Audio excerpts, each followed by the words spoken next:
puisque nous sommes vendredi, c'est le mot de la paracha et nous sommes en ligne avec le rabbin Lionel Elkaïm à Lausanne. Bonjour, Boker Tov Lionel.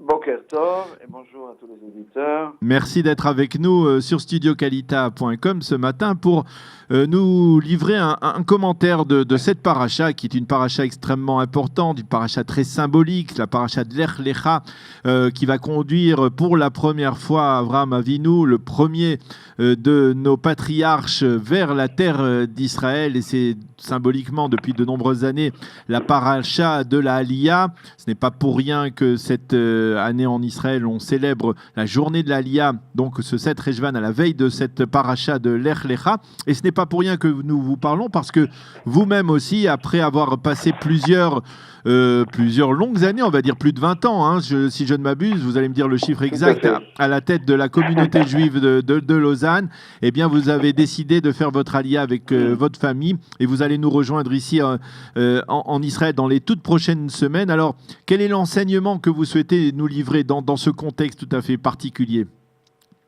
Alors, tout d'abord, je vous remercie de me donner la parole. C'est un grand honneur pour moi de m'adresser aux auditeurs francophones de notre cher pays. Et effectivement, la paracha de cette semaine, parachat Lech Lecha, est un nouveau point de départ. En fait, tout le premier livre de la Torah s'appelle Bereshit, mais il n'y a pas qu'un seul point de départ dans ce livre. Évidemment, il y a la création du monde, mais on dirait que chaque paracha en soi est un nouveau point de départ dans l'histoire des hommes.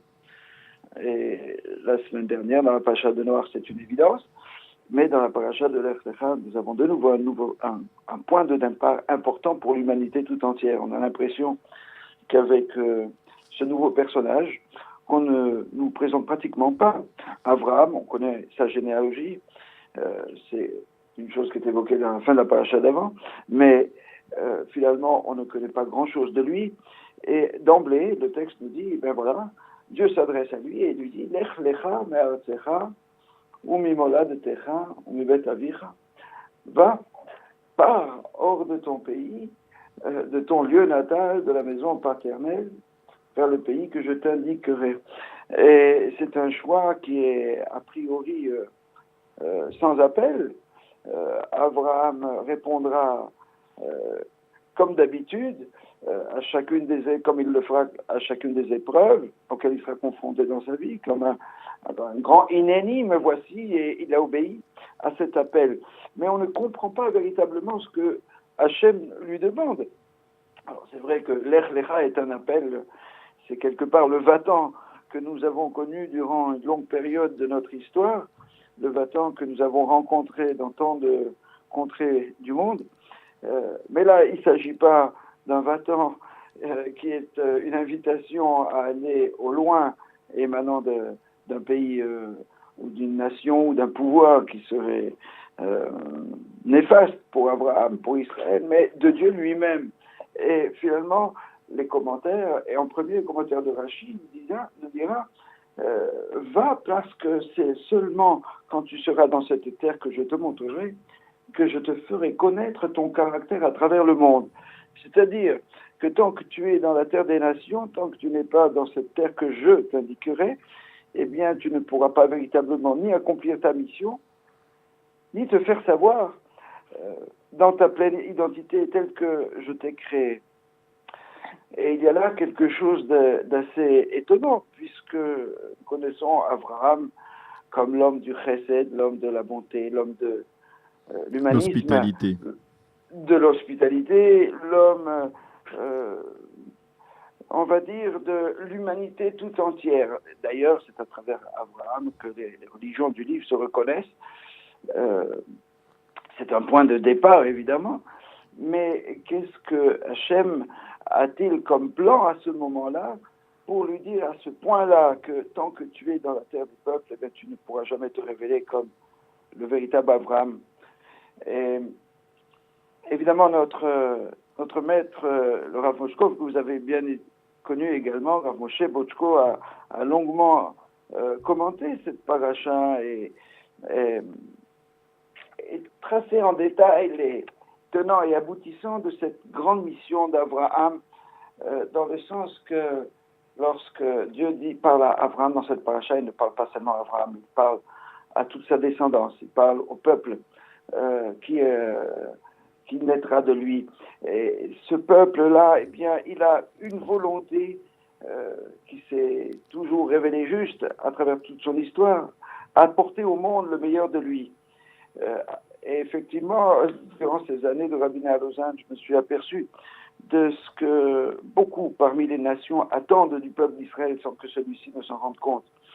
Et le peuple d'Israël, comme Abraham au début de son histoire, a l'impression que la mission qu'il doit accomplir, eh bien, ne peut se passer que lorsqu'il se trouve au milieu de ces nations. Et c'est là le grand chidouche, c'est ça la grande nouveauté, que ce premier pasouk, de ce premier verset qui nous décrit à Abraham comme celui qui dira toujours oui à la mission que Dieu lui confie, effectivement, je serai prêt non pas à renoncer à la portée du message divin que je suis prêt à transmettre au niveau universel, je ne serai pas prêt à y renoncer, mais je prends conscience que ce message, je ne pourrai le transmettre qu'à partir du moment où je suis le père d'un peuple, avant d'être le père de tous les autres peuples également.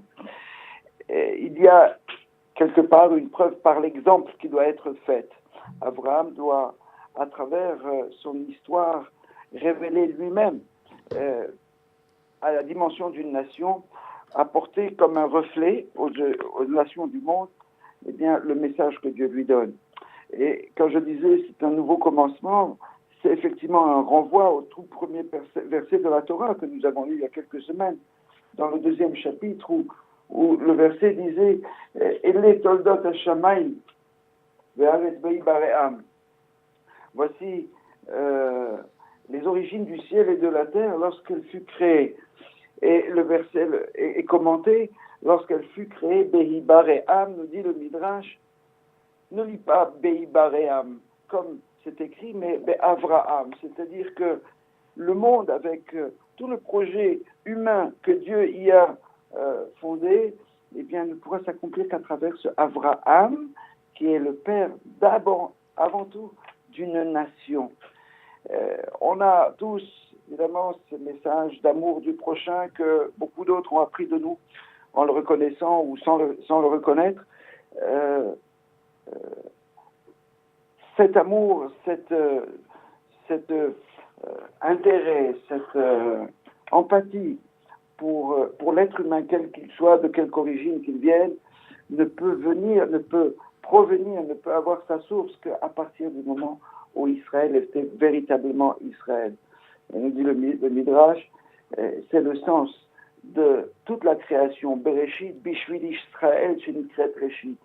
Si Dieu a donné une possibilité à l'humanité d'exister, c'est parce qu'il y a un projet à travers Israël qui pourra lui donner du sens. Alors, effectivement, la Aliyah de Avraham Avinu, c'est un avant-goût de l'histoire d'Israël, mais Israël, autant qu'Abraham, à chaque moment de son histoire, n'a jamais remis en question cette attache profonde qu'il avait avec cette terre, même si l'histoire a voulu, si la volonté de Dieu a voulu qu'une grande partie de son histoire se passe à l'extérieur de ses frontières. Cette attache à cette terre-là, que tout le monde jalouse, c'est quelque part, à mon avis, un des piliers de la réussite d'Israël à travers l'histoire, à travers le temps et à travers l'espace. Eh bien, Rav Lionel Elkaïm, merci pour cet enseignement de circonstances, on peut le dire, à l'occasion de ce Shabbat Lech Lecha, qui est aussi le Shabbat mondial, donc un Shabbat très, très fort en symbole. Absolument. Et on vous souhaite, bien entendu, ici de Jérusalem, une bonne aliyah, un bon départ de la Suisse et une bonne arrivée, une bonne intégration en Israël. Merci d'avoir été avec nous ce matin et Shabbat Shalom. Shabbat Shalom, merci et à tout bientôt en Eretz Israël. Voilà, c'est la fin de cette heure d'actualité sur studiocalita.com. Eliana nous a rejoint pour nous présenter les programmes de Cathy Choukroun, les émissions de Cathy Choukroun tout de suite après. Exactement, Daniel. Alors, on va commencer avec Calitime. Calitime, le très cher Calitime. On a la campagne des donneurs de temps qui a commencé. Enfin, c'est Sarah Simra Ben-Kemoun qui nous en dira plus. Ensuite, on aura un focus association avec Judith Schwed qui nous parlera de ON Sarah, une association extraordinaire. Et nous aurons ensuite une Alia Story avec Martine Saada qui nous parlera de son parcours puisqu'elle a été présidente d'une commission parlementaire à la Knesset, tout simplement. Et enfin, on aura en figure d'Israël Ben Gurion. On nous parlera de Ben Gurion. Voilà. Ni plus ni moins. Merci beaucoup, Eliana Gurfinkel. Il est 9h04 sur studiocalita.com. C'est la fin de cette semaine d'actualité sur Studio Calita. On vous souhaite de passer une agréable journée. Shabbat Shalom. Et on se retrouve dimanche pour une nouvelle heure d'actualité sur studiocalita.com. Bye bye. Shalom, shalom.